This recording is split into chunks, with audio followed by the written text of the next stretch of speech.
Hi, and welcome to RPTV News. I'm your host, Kaylin Lopes, and in this week's episode, we went to a bunch of community events and programs. First off, let's head on over to CRC, where we learned about the community gardens. Let's go check it out. So my name is Ashrafi Ahmed, and I'm a garden coordinator at CRC Region Park Community Food Center. And my job is like a coordination all the garden. We have a 6 location at Region Park, and there is a 2 communal garden and rest of our allotment garden. So communal we share the harvest with our volunteer and different agencies, partner agencies, and allotment garden individual plot for the community resident, and they can grow whatever they like and they can feed their families and friends and themselves.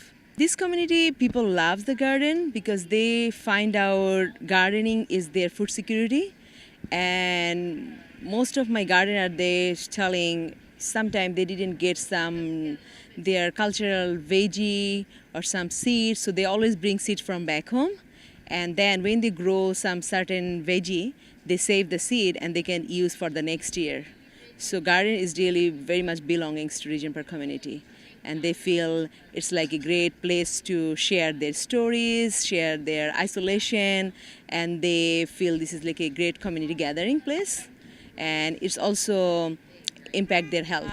We have a 6 location, the garden, and almost 187, but now recently counting all the planter box and pop-up garden, almost 200. And more than 200 families involved.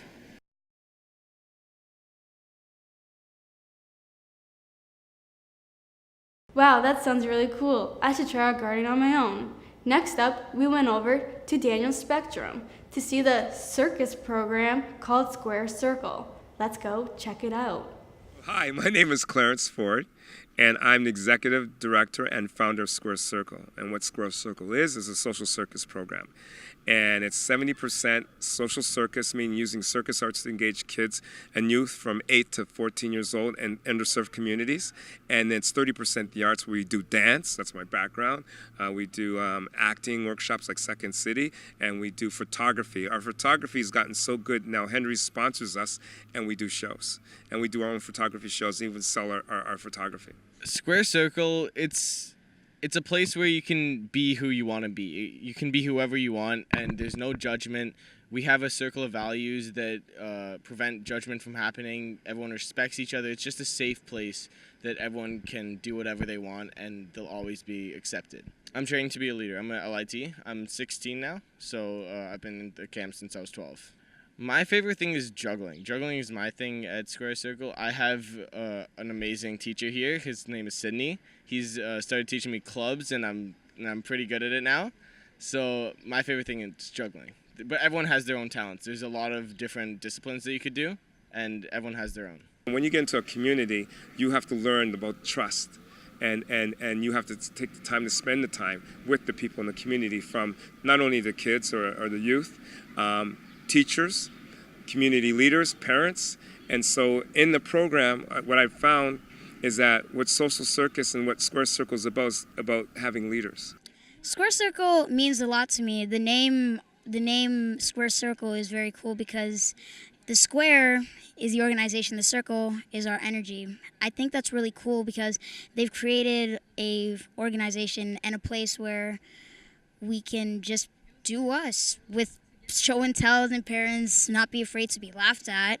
I have learned acrobatics, juggling, how to be less stubborn, how to work with people, how to not only just use your own ideas, but to integrate the ideas of the whole group and make one big idea instead of one person and one small idea.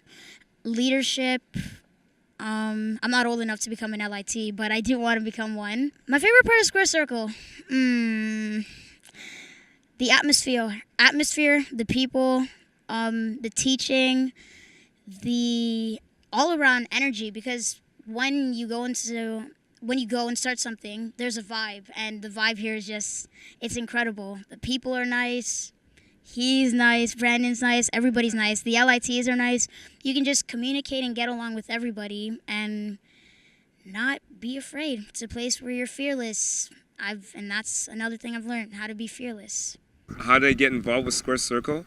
Just come and knock on our door. It's simple as that. Be in Regent Park. Seeing somebody juggle. It's by website. We have our website. We have our Facebook. So it's like anything else. We're around, especially here in the community. We're around. We're in Daniel Spectrum on the 3rd floor. Knock on a door. Parents, community leaders. Anybody could tell us. It's so easy, and everything's for free. Wow, that looks really impressive. Seems like those kids learned some valuable skills. Next up, we didn't go that far. We went downstairs to the Eid Festival next to Show Love Cafe. Let's go check it out.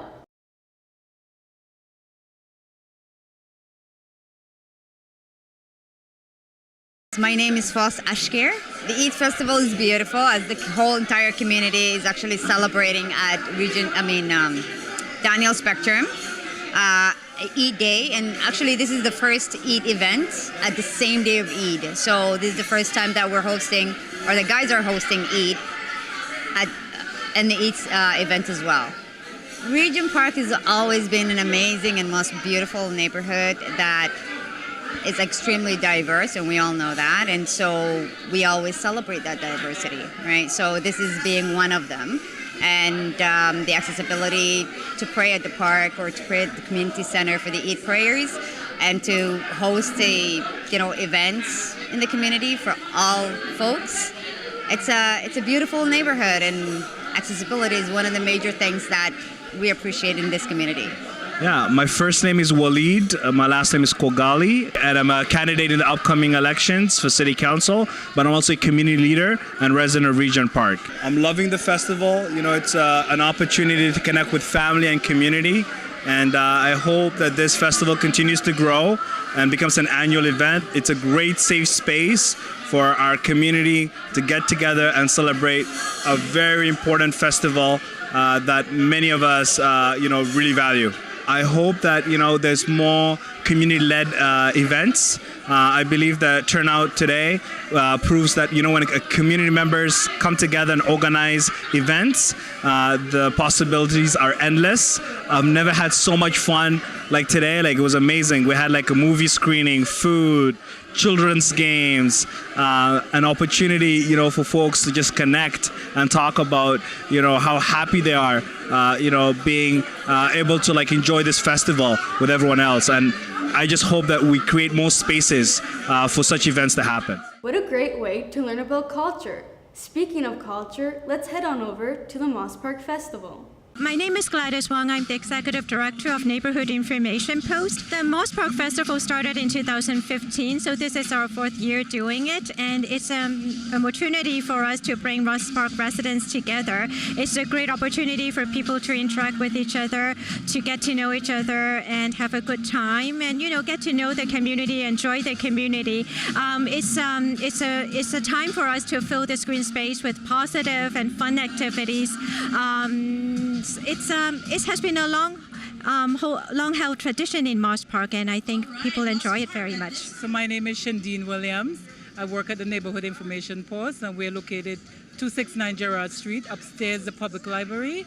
And my role is a program worker. I do all the coordination in Moss Park region, only Moss Park. It's really good. We have a lot of agency, which was amazing. We have a lot of artists. We have a lot of politicians, as you can see. We just to name, all of them are here. I don't know by name, but they are here. Last year we had really, really good turnout. This time still an amazing turnout, but a little less people, but it's really amazing. We have more participants than anything else this year. My name is Esther. I work for the Neighborhood Information Post. We are the organizer of this festival. Moss Park Festival is to promote Moss Park.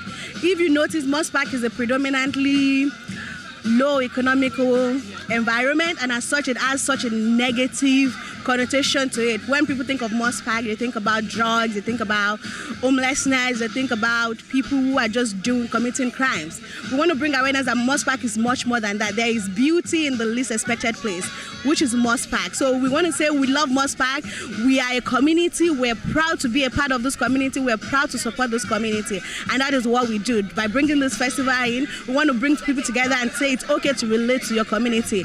Your community is not bad. Even though people label very bad, it's not bad. It's a good environment. You can connect to people, and that's what this festival is about. We have been very fortunate in terms of getting this funding and donations to support this festival. In the past, we've received funding from the City of Toronto. This year, we have received generous donations from the Downtown Young BIA, as well as Bill Morneau and Nancy McCain Foundation. We also received small donations from a number of funders and donors and local businesses in the community. So we hope to be able to continue the festival with other donations in coming years. Show Up Cafe, located at Daniel Spectrum Center, is a great place to grab a quick snack or a meal. So let's go grab a bite. Good afternoon. So first of all, can you introduce yourself? Hi, my name is Denzel Joyette. I am the Show Love Cafe coordinator.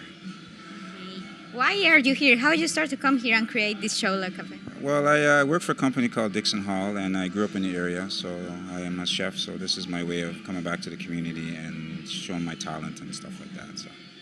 How long have you been running this cafe? July would be 3 years. What are the products that you sell here? Healthy? No, that you sell here. Oh, I have soup, I have sandwiches, I have pastries, coffee, tea, just like a normal cafe with all the good stuff. Okay, what about the chicken? It's pretty famous. Yeah, my famous jerk chicken sandwich, yeah. So it's a wrap. Basically, it's jerk chicken, lettuce, tomato, mayonnaise, and what really puts it over is the mango salsa that goes in it. So that's the kicker. That's great. And how was on Monday, the reopening of the Show Love Cafe? Can you explain what happened? Describe the day. It got a little rush at lunchtime because everybody has been excited that we're open and stuff like that. So for about 2 hours, we were constantly making stuff. So it was a big impact and a lot of support from the community and stuff as well too. So yes, it was good. Do you know like how much people? I think we had about 100 people walk through. We normally get about 60 to 80 people a day, so they came 100 people on Monday, so it was really good. It was really good, yeah. During what time we're opening? We were open from 9 until 3. Yeah. Sounds like we're building a really great community around here. Anyways, that's all for this week's episode of RPTV News. If you have any stories that you want us to cover, contact us at regionparkfocus.com. Bye for now.